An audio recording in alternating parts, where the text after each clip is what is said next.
Neste vídeo vamos falar de técnicas de contagem, de arranjos com repetição, arranjos simples e combinações. Vamos ver quando é que devemos usar cada um deles e como os devemos usar. A primeira destas técnicas que vamos falar vão ser os arranjos com repetição, que se representam na forma N P. O que é que representa cada uma destas letras? O N representa o número de opções que temos disponíveis quando vamos fazer uma escolha e o P representa o número de vezes que vamos realmente escolher alguma coisa.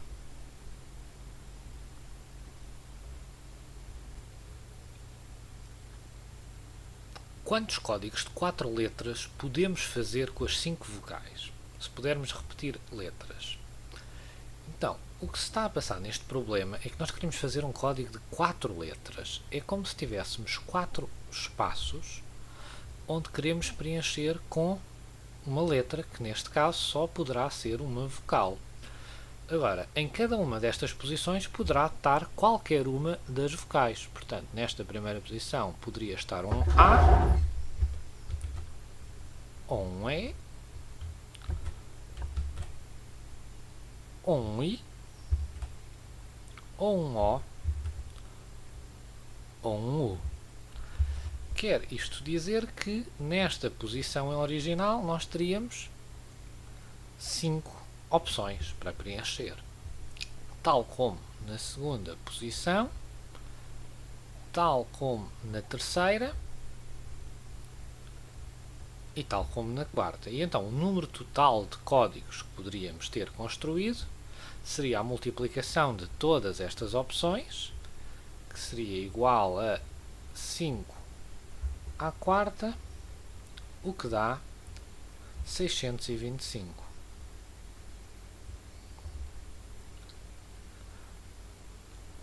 O que é que isto tem a ver com as técnicas de contagem? Há uma outra maneira de representarmos estes resultados, que era dizermos então que o nosso resultado era 5 à linha 4. Porquê 5 à linha 4? O à linha porque estamos a usar arranjos com repetição porque podemos repetir elementos.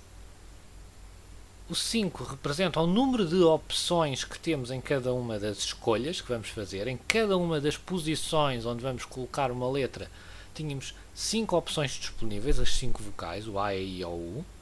E este 4 representa que nós vamos escolher 4 vezes. E, usando a fórmula dos arranjos com repetição, isto dá 5 à quarta, que é 625.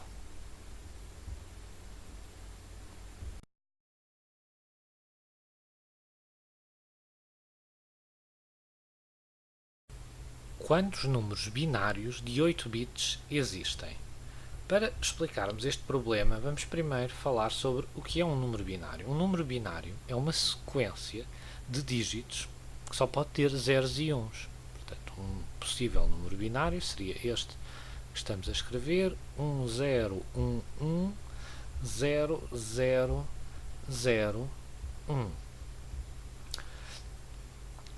E um número binário de 8 bits refere-se a que neste número binário existiam 8 posições diferentes para preenchermos com estes símbolos que temos disponíveis, que são o 0 e o 1.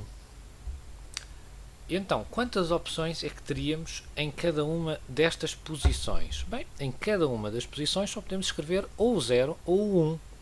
Logo teríamos 2 opções em cada posição. E o número total de números binários de 8 bits, de 8 posições que poderíamos escrever, corresponderia à multiplicação de todas estas possibilidades. Que havia 2 possibilidades para o primeiro dígito, depois para qualquer uma das escolhas que tivermos feito para o primeiro existem 2 para o segundo, 2 para o terceiro, 2 para o quarto e assim em frente até ao último, onde também temos 2. E o número de possibilidades diferentes corresponde à multiplicação de tudo isto, que é igual a 2 à oitava, que é igual a 256. Uma outra maneira de fazermos o problema é usando os arranjos com repetição,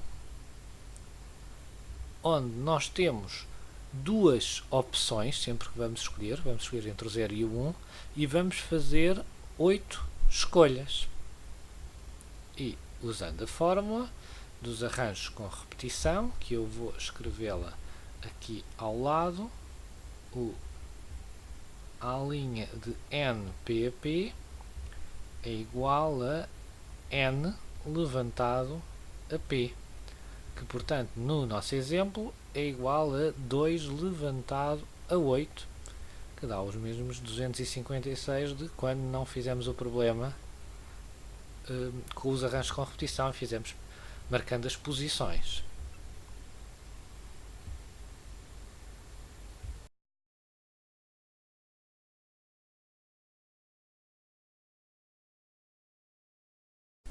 Vamos agora falar dos arranjos simples e das combinações. O que distingue os arranjos simples e as combinações dos arranjos com repetição é que agora não podemos repetir elementos. Depois de escolhermos um elemento, já não podemos voltar a escolher o mesmo e teremos que escolher outro dentro dos que estão disponíveis. A fórmula dos arranjos simples é esta, e a fórmula das combinações é muito parecida com a dos arranjos simples, tem todas as expressões que estão na fórmula dos arranjos e tem mais um elemento.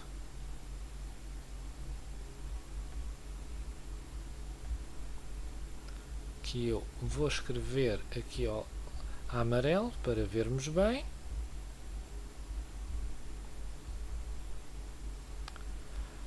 Ora, a fórmula das combinações tem toda esta parte que é igual à dos arranjos simples e depois tem mais este P fatorial. Há quem escreva as combinações então como sendo pura e simplesmente os arranjos a dividirem por P fatorial, onde, tal como nos arranjos com repetição, o N representa o número de opções e o P representa o número de escolhas que vamos fazer. Vamos agora ver um problema em que vamos usar arranjos simples e combinações para percebermos como é que os podemos usar. E então, o problema é este. No Halloween, tens um grupo de 20 miúdos à porta da tua casa a pedir doces. Tens 15 repousados para lhes dar e vais só dar, no máximo, um repoussado a cada um. De quantas maneiras podes distribuir os repousados se forem todos de mentol? Ora bem, primeiro que tudo, nós temos 20 miúdos à porta e só temos 15 repousados. Por isso, vamos ter que escolher quais vão ser os 15 miúdos que vão receber repousados. Na linha A devemos usar combinações ou arranjos. Na linha A vamos usar combinações. Porque, como os repousados são todos iguais, não importa a ordem pela qual vamos entregar os repousados. Não importa quem é que recebeu o primeiro repoussado e quem é que recebeu o último, vamos todos receber uma coisa que é igual, que é um repoussado de mentol. E, portanto, a resolução da linha A vai ser, pura e simplesmente, vamos usar uma combinação. Tínhamos 20 opções, os 20 miúdos, dos quais vamos escolher 15 para receberem os repousados de mentol. Eu não vou escrever aqui qual é o resultado destas combinações, porque todas as linhas deste problema vão dar números muito grandes que até algumas calculadoras não os representam. Vamos só escrever esta expressão que se fosse preciso, podíamos pôr numa calculadora. A linha A ainda nos dava um resultado, a B e a C nem todas as calculadoras conseguem representar. Vamos então à linha B. Na linha B, então, e se todos os repousados fossem de sabores diferentes? Bem, o que acontecia é que se todos os repousados fossem de sabores diferentes, aí já importaria a ordem, porque eu dou o primeiro repoussado ao primeiro miúdo, dou o segundo repoussado ao segundo miúdo. O primeiro repoussado era, por exemplo, de morango, o segundo era de limão, o terceiro era de mentol, e se eu trocasse a ordem pela qual dou os repousados, estaria a distribuí-los de uma maneira diferente, mesmo que os desse às mesmas pessoas, bastava trocar o sabor que dava a cada um deles.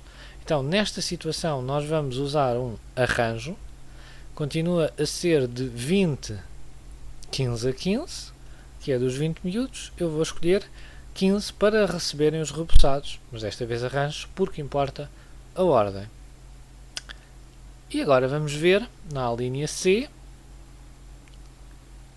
Então, e se forem 5 repousados de mentol e os restantes de sabores diferentes?